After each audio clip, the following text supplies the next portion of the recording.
y le pido al equipo que nos grabe. Efectivamente, si algunos delincuentes o líderes de los cárteles se entregaran en México, como bien menciona el queridísimo Francisco Cruz, podrían enfrentarse a serias problemáticas en esas mismas cárceles, podrían ser incluso asesinados.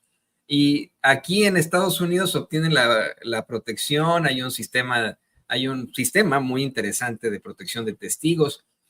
Y estoy convencido, querido César, que a Genaro García Luna se le ha ofrecido de todo. Y como bien mencionaba hace rato, lleva 5 años detenido. Se le ha ofrecido de todo, se ha atrasado su juicio tanto, se atrasó la sentencia de culpabilidad que obtuvo, están siendo atrasado hasta cuándo, está siendo atrasado qué sentencia recibirá, cuántos años, que pueden ir desde la cadena perpetua hasta una sentencia muchísimo menor si coopera con las autoridades, pero sigue sin dar su brazo a torcer. Hoy tú traes una columna, escribes una columna muy, muy buena, muy fuerte para La Silla Rota, en la que precisamente cuestionas qué pasó en realidad con la detención del Mayo Zambada, al mismo tiempo que cuestionas lo que nos planteabas hace ratitito, ¿no?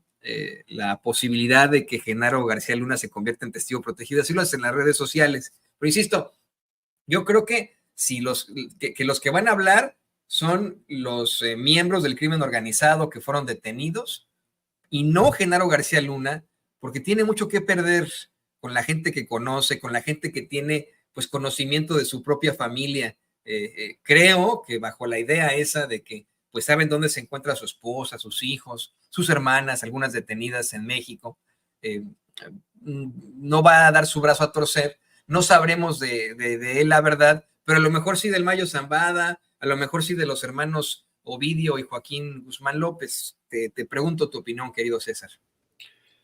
Fíjate, Toño, yo opino distinto y te voy a explicar por qué. Me parece que García Luna en todo momento buscó 2 cosas. Uno, saber cómo iban a estar las elecciones en México, pensando que a lo mejor la oposición podría recuperar el poder, situación que no se dio.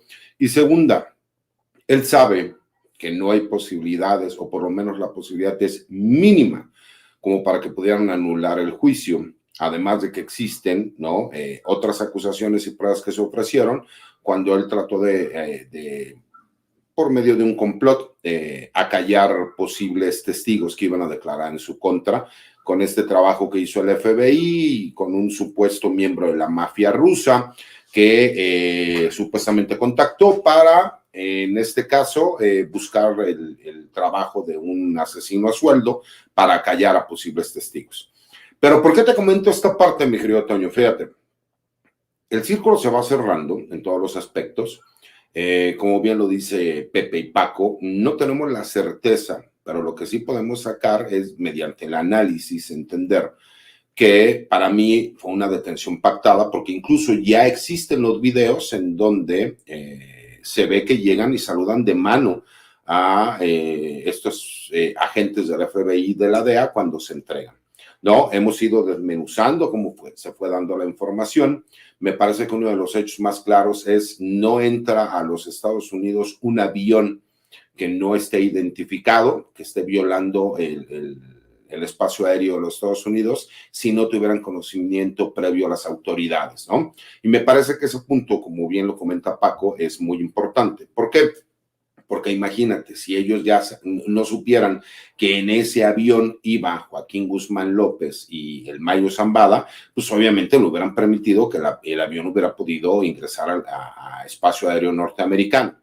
Eso es en primer lugar. En segundo lugar, porque yo sí creo que esto refuerza el hecho de que García Luna pueda ya convertirse, ahora sí ya con todas las piezas cerrándose en testigo protegido, porque la realidad, mi querido Toño, es, si él llegara a tomar esta decisión, hay que recordar, su esposa sí tiene dinero como para poder estar protegida, poderse mover del país, llevarse a su familia más cercana, simple y sencillamente porque recordemos que en México un juzgado federal le otorgó un amparo en contra del aseguramiento que tenía la Unidad de Inteligencia Financiera, porque la Fiscalía General de la República nunca solicitó a un juez federal el aseguramiento de esas cuentas por medio de una carpeta de investigación. Y, por supuesto, pues que estamos hablando de cantidades de dinero multimillonarias, estamos hablando de miles de millones de pesos. Con esas posibilidades económicas, pues por supuesto que ellos tendrían la posibilidad de estar en un lugar en donde no fuera de fácil acceso. Eso en primer lugar. En segundo lugar, imagínate tú, y hay que recordar, no como el Vicentillo en el juicio del Chapo Guzmán señaló a diferentes políticos, empresarios, marinos, militares, que recibieron dinero y sobornos por parte del cártel de Sinaloa. Y que a su vez también señaló que su padre en su momento le había pagado dinero a quien era el secretario de Seguridad Pública Federal, a Genaro García Luna. Incluso dentro de este mismo juicio señala en la audiencia pública que él, cuando fue detenido, agentes de la DEA lo contactan por medio de una llamada telefónica con su señor padre, lo cual demuestra que por lo menos sí tenía contacto los agentes de la DEA desde aquel entonces con el Mayo Zambada. Y hay un punto que me parece que es importante, que dentro del análisis mucha gente no lo comenta, pero recordemos que a principios del mes de junio, el 5 o el 6 de junio, hubo un operativo en donde detuvieron a gente muy cercana al Mayo Zambada y que la realidad es que iban por el Mayo, pero se les peló por minutos o segundos, si tú quieres, pero se les peló y detuvieron a su jefe de escoltas y a gente muy cercana a él por medio de la Marina y de la Guardia Nacional. Significa que también tal vez esos pactos que él tenía con ciertos políticos en el estado de Sinaloa o incluso a nivel federal, no lo sé, y esos pactos de impunidad que pudo haber tenido se pudieron haber acabado. Y que a su vez él también, pues con el estado físico en el que se encuentra, con enfermedades crónicas degenerativas que nosotros no teníamos conocimiento, pero que la DEA fue mencionando a lo largo de los años, ¿no? Pues te demuestra que por lo menos sí tenían conocimiento y sí tenían la forma de contacto de saber qué es lo que sucedía con este personaje, que aparte tal vez es el último gran don de las drogas, ¿no? No solo en México, sino a nivel mundial. Y como bien lo comentan los compañeros, del cártel de las drogas más poderoso del mundo, ¿no? No de México, del mundo. ¿Cuál ha sido la problemática desde hace muchísimos años y décadas? Que en México tenemos a dos de los grupos criminales más poderosos del mundo y que además están peleando cada metro de nuestro país, ¿no?